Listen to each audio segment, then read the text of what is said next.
नमस्कार साथियों, स्वागत है आपका मेरे YouTube चैनल नर्सिंग स्कूल में। तो कैसे हैं आप सभी लोग दोस्तों?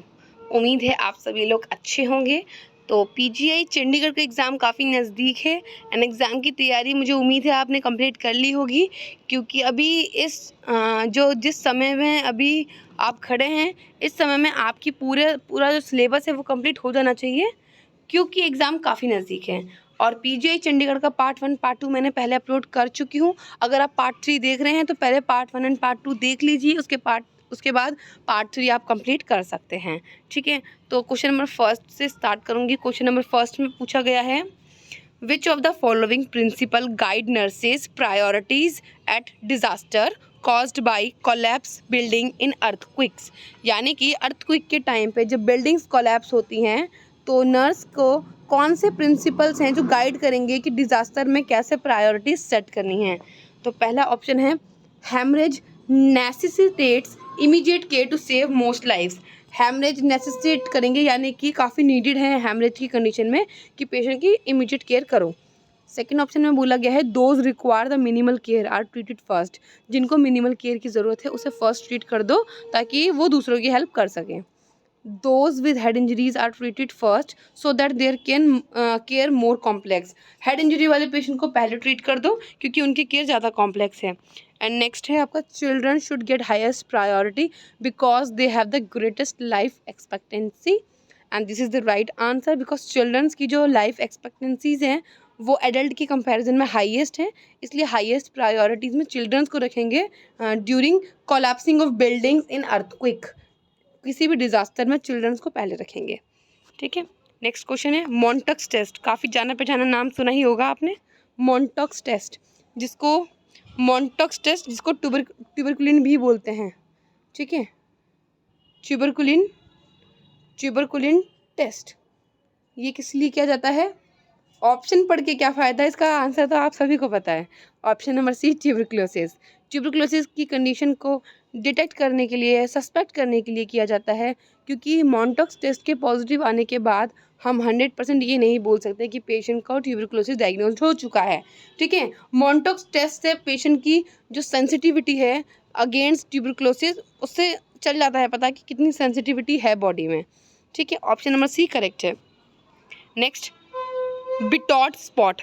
जो बाइटॉट स्पॉट होते हैं वो due to deficiency, Bitot spot जो है आपको आई में देखने को मिलेंगे, जो कि किसकी कंडीशन की वजह से होता है? विटामिन ए की डेफिशिएंसी की वजह से आईज में बाइटॉट स्पॉट देखने को मिलेंगे। नेक्स्ट क्वेश्चन है आपका,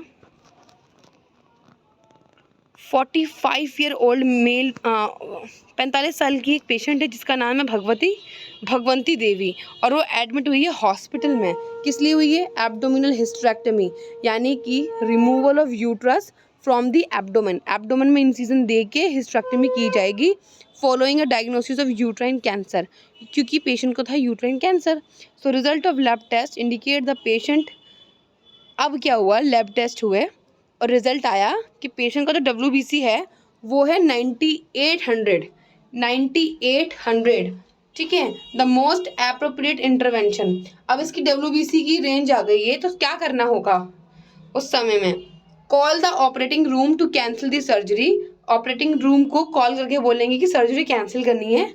सर्जन को इमीडिएटली नोटिफाई करना है, take no action as this is normal value and call the lab and have the test repeated. यह लैब को कॉल करके रिपीट करवाएंगे टेस्ट। सो राइट आंसर है option number C, take no action because this is normal value. कोई action नहीं लेना है because WBC की ये रेंज नॉर्मल है। Okay, so the next question, the result of Mantoux test. काफ़ी इंपॉर्टेंट क्वेश्चन है, आप इसे मार्क कर लेना। मॉन्टक्स टेस्ट का जो रिजल्ट है आपको कितने टाइम बाद रीड करना होता है? तो ऑप्शन नंबर सी जो है 48 आवर्स, 48 आवर्स करेक्ट है। अगर एग्ज़ाम में आया नंबर तो आपको 48 लिखना है, बट कई बार एग्ज़ाम में रेंजेस पूछी जाती हैं तो आपको लिखना है 48 टू 72 आवर्स। ओके, ये दोनों एक साथ लिखना है आपको, 48 टू 72 आवर्स लिखना है आपको मॉन्टक्स टेस्ट के रिजल्ट को रीड करने के लिए। नेक्स्ट क्वेश्चन है, chikungunya is non fatal illness. Chikungunya एक नॉन फैटल वायरल इलनेस है। ठीक है, चिकनगुनिया एक वायरल इलनेस है, आपको याद रखना है, चिकनगुनिया वायरस से कॉज होता है। नेक्स्ट है strongest stimulus of lactation, lactation यानी कि ejaculation of milk after the delivery, ठीक है, लैक्टेशन उस टर्म को बोलते हैं। और जो स्ट्रॉन्गेस्ट स्टिमुलस होता है जो लैक्टेशन को स्टिमुलेट करता है वो है आपका मेटाक्लोप्रोमाइड, पीपीएच, ब्रोमोक्रिप्टिन एंड सक्लिंग। मेटाक्लोप्रोमाइड जो है ये मेडिसिन है जो कि स्ट्रॉन्गेस्ट स्टिमुलस नहीं है। पीपीए जो है पोस्टपार्टम हेमरेज है। ब्रोमोक्रिप्टिन जो है मिल्क के प्रोडक्शन को इनहिबिट करता है, रोकता है। एंड आपका right answer option number D है सकिंग। सकिंग बेबी का जो सकिंग रिफ्लेक्स होता है, जो मदर के निपल को सक करता है, वो जो सकिंग रिफ्लेक्स है वो सबसे स्ट्रॉन्गेस्ट स्टिमुलस होता है लैक्टेशन के लिए। राइट आंसर आपका ऑप्शन नंबर डी है। इसी के साथ नेक्स्ट क्वेश्चन है नंबर ऑफ डेथ पर 1000 पॉपुलेशन पर ईयर। किसी गिवन कम्युनिटी में पर ईयर 1000 पॉपुलेशन के अंडर में नंबर ऑफ डेथ्स हो रही हैं, ठीक है, नंबर ऑफ डेथ्स होती हैं पर 1000 पॉपुलेशन पर ईयर एक गिवन कम्युनिटी में, तो उसको हम क्या बोलेंगे, उसे हम बोलेंगे क्रूड डेथ रेट, ठीक है, वो है हमारा crude death rate. Next question, a pregnant woman admit in labour room and attach to external electronic foetal monitor. एक प्रेग्नेंट वुमन है जो कि लेबर रूम में एडमिट है और उसको एक electronic foetal monitor external electronic foetal monitor जो है अटैच कर दिया गया है। Nurse should initial nursing assessment which of the following. उससे अटैच करने के बाद नर्स का इनिशियल असेसमेंट क्या रहेगा। पहला है identify the patient of accelerations, assess the baseline fetal heart rate, determine the frequency of contractions and determine intensity of contractions। तो आपका राइट आंसर है ऑप्शन नंबर बी, हमें फीटल हार्ट रेट का baseline assessment करना है। Next question है आपका when serum bilirubin rise on 3rd and 4th day, ठीक है, यहाँ पे आप ध्यान रखना, अगर 3rd and 4th डे में बिलीरुबिन का जो लेवल है आफ्टर बर्थ ऑफ बेबी, ठीक है, इंक्रीज हो रहा है due to insufficient hepatic function, ठीक है, उस कंडीशन को हम क्या बोलेंगे। तो पहला है पैथोलॉजिक जॉन्डिस जो कि लेस देन 24 आवर्स, मतलब कि जन्म के 24 आवर्स होने से पहले पहले ही, यानी कि कुछ मान लेते हैं 4 घंटे, 6 घंटे, 10 घंटे, 20 घंटे, यानी कि 24 घंटे से पहले पहले लेस देन 24 आवर्स में अगर बच्चे को जॉन्डिस होता है तो वो कंडीशन है पैथोलॉजिकल जॉन्डिस, क्योंकि कोई पैथोजेनिक कंडीशन है जिसकी वजह से जॉन्डिस हुआ है, ठीक है।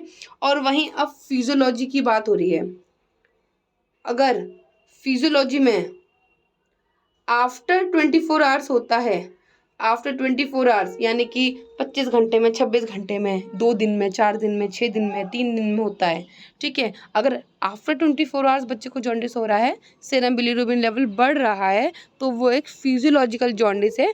एक नॉर्मल फिजियोलॉजी होती है बॉडी की due to insufficient hepatic function. जो हिपैटिक फंक्शन लीवर का फंक्शन है वो इनसफिशिएंट है, इमैच्योर है, जिसकी वजह से बॉडी की जो नॉर्मल फिजियोलॉजी है वो शो हो रही है और उस कंडीशन को बोलते हैं फिजियोलॉजिकल जॉन्डिस। और वहीं अब बात कर लेते हैं ऑब्स्ट्रक्टेड जॉन्डिस की। ऑब्स्ट्रक्टेड जॉन्डिस तब होता है जब हिपैटिक वेन्स में, ठीक है, पोर्टल वेन्स में या लीवर में कोई ऑब्स्ट्रक्शन होगी जिसकी वजह से जो बाइल है वो बाहर नहीं जाएगा, या बिलीरुबिन है उसका एक्सक्रिएशन ठीक से नहीं होगा। बिलीरुबिन का एक्सक्रिएशन ठीक से नहीं होगा तो उसकी वजह से ऑब्स्ट्रक्शन क्रिएट होगी और पेशेंट में ऑब्स्ट्रक्टेड जॉन्डिस देखने को मिलेगा, ठीक है। एंड नेक्स्ट है वायरल हेपेटाइटिस। वायरल हेपेटाइटिस में क्या होता है, वायरस अटैक करता है टू इन्फ्लेम दी लीवर, जिसके वजह से सीरम बिलीरुबिन इंक्रीज होता है, ठीक है। तो इसका जो राइट आंसर मैं आपको बता दूं, क्योंकि आपको यहाँ पे साफ लिख दिया है ना insufficient hepatic function, hepatic function insufficient है और वो भी 3 to 4 डे में हो रहा है, तो आपका right answer option number B है, फिजियोलॉजिकल जॉन्डिस है, ठीक है, फिजियोलॉजिकल जॉन्डिस इसका राइट आंसर है। नेक्स्ट आगे बढ़ जाते हैं, rice water stool is a typical sign. Rice water stool यानी कि पानी का, चावल के जो पानी होते हैं ना, जैसे कि चावल को जब हम उबालते हैं जो पानी बचता है चावल का, उसे बोलते हैं राइस वाटर। अब ऐसा राइस वाटर स्टूल आएगा तो वो एक क्लिनिकल साइन होगा किसका, कॉलेरा का। कॉलेरा का आपको एकदम याद रखना है, राइस वाटर स्टूल है, ठीक है, सफ़ेद चावल के पानी जैसा एकदम स्टूल पास होता है पेशेंट को, और वो कौन सी कंडीशन में होता है, कॉलेरा की कंडीशन में, जिसे हम हिंदी में हैजा भी बोलते हैं, ठीक है। और ये एक फीको ओरल रूट की कॉज होने वाली डिजीज़ कंडीशन है, ठीक है, इन्फेक्शन है। फीको ओरल रूट इसका ट्रांसमिशन मोड है। Next question, the assessment finding that should be reported immediately should it develop in the patient with acute pancreatitis. अब पेशेंट को ऑलरेडी एक्यूट पेंक्रेटाइटिस है, और जब पेशेंट का असेसमेंट किया तो उसके बाद ऐसी कौन सी फाइंडिंग है जिसके वजह से पेशेंट को इमीडिएटली, पेशेंट की जो कंडीशन है वो डॉक्टर को रिपोर्ट करनी है इमीडिएटली।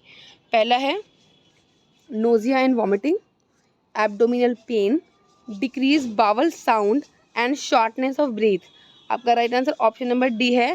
पेशेंट को शॉर्टनेस ऑफ ब्रीथ अगर होगा एक्यूट पेंक्रेटाइटिस की कंडीशन में, तो हमें सबसे पहले इमीडिएटली रिपोर्ट करना है डॉक्टर को, ठीक है। नेक्स्ट क्वेश्चन है आपका, nurse is assessing child for dehydration. Nurse जो है चाइल्ड को असेस कर रही है for dehydration. The nurse determine that the child is moderately dehydrated.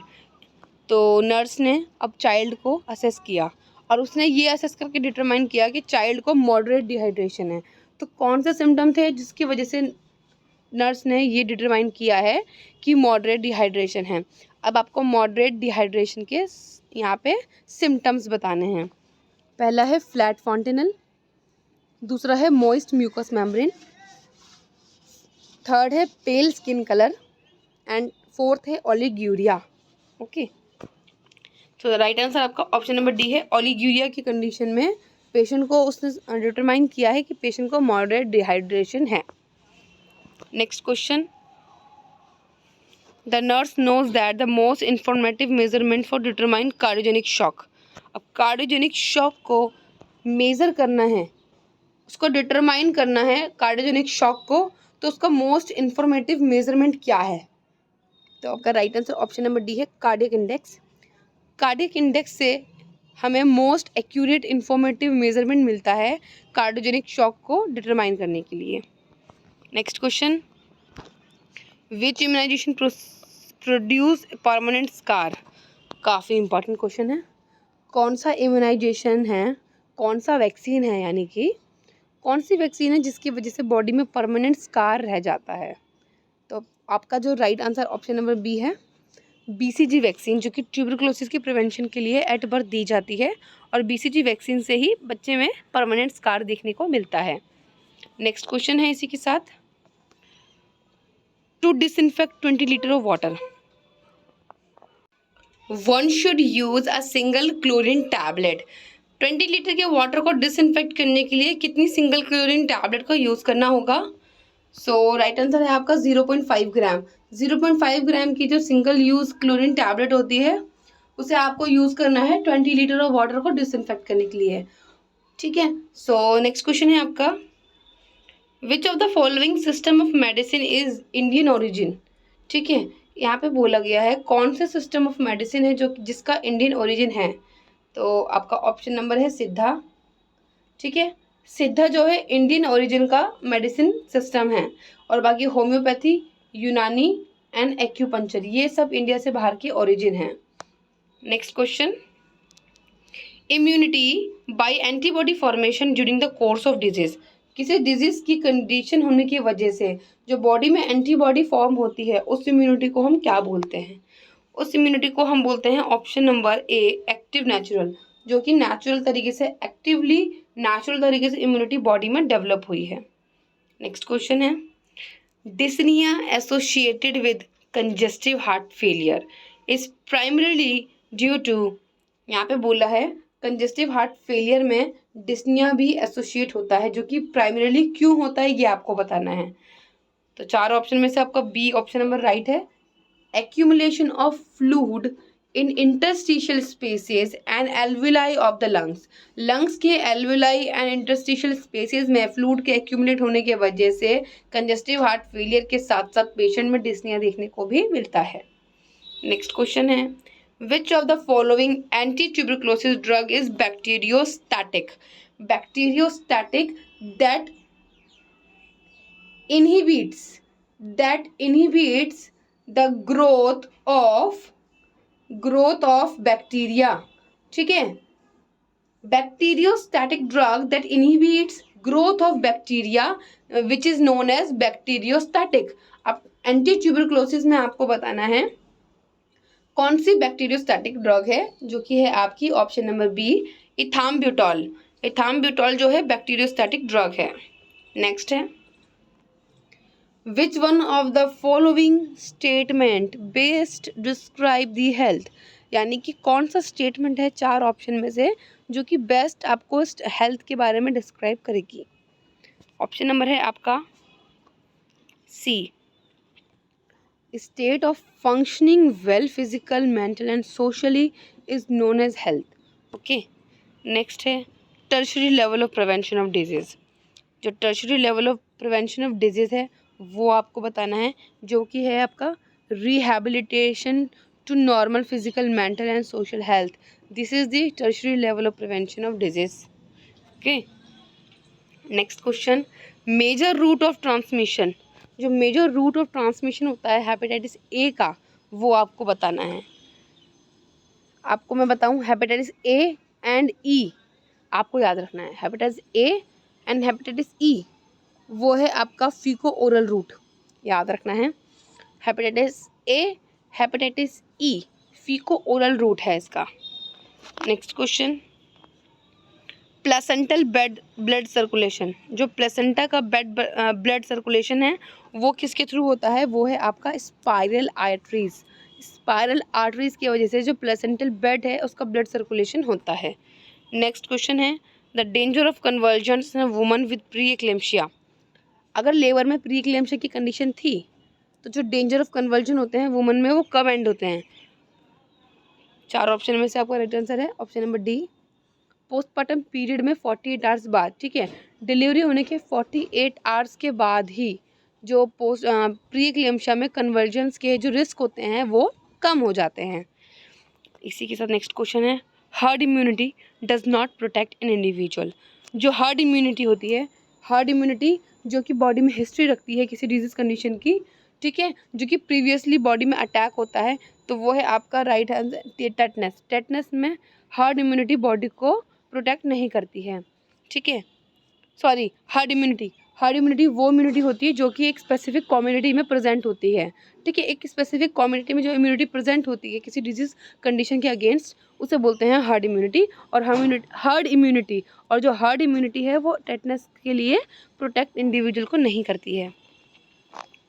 Next question, isoniazid is prescribe for 2-year-old child with positive Mantoux test. बच्चे का मोंटॉक्स test positive आया है और उसको दी गई है isoniazid. The mother of child ask the nurse how long child will need to take medication. अब मदर ने पूछा है नर्स से कि जो आइसोनियाजिड है ये बच्चे को कब तक लेनी होगी। The nurse tell the mother that the medication will need to taken. अब आइसोनियाजिड 2 साल के बच्चे में कब तक चलेगी आपको बताना है। आपका जो राइट आंसर है ऑप्शन नंबर ए, 6 मंथ तक आइसोनियाजिड जो है 2 साल के बच्चे को दी जाएगी। नेक्स्ट क्वेश्चन है, which of the following assessment finding is typical of extra cellular fluid loss. अगर बॉडी में एक्स्ट्रा सेलुलर फ्लूइड लॉस हुआ है तो उसका जो असेसमेंट फाइंडिंग है वो आपको बताना है। आपका जो इसमें राइट आंसर रहेगा वो है आपका elevated haematocrit level. Haematocrit level का जो है एलिवेशन रहेगा, जिसकी वजह से बॉडी में ये चलेगा पता कि पेशेंट का एक्स्ट्रा सेलुलर फ्लूइड लॉस हुआ है। Thank you so much video को एंड तक देखने के लिए। Best of luck for your exams. Previous year question paper से आपको काफ़ी हेल्प मिलने वाली है एग्ज़ाम को क्रैक करने के लिए। एंड हाँ, अगर आपने चैनल को अभी भी सब्सक्राइब नहीं किया है तो दोस्तों चैनल को सब्सक्राइब प्लीज़ कर लेना एंड वीडियो को लाइक करके आगे दोस्तों तक शेयर भी कर देना। Thank you so much. तब तक के लिए goodbye and take care.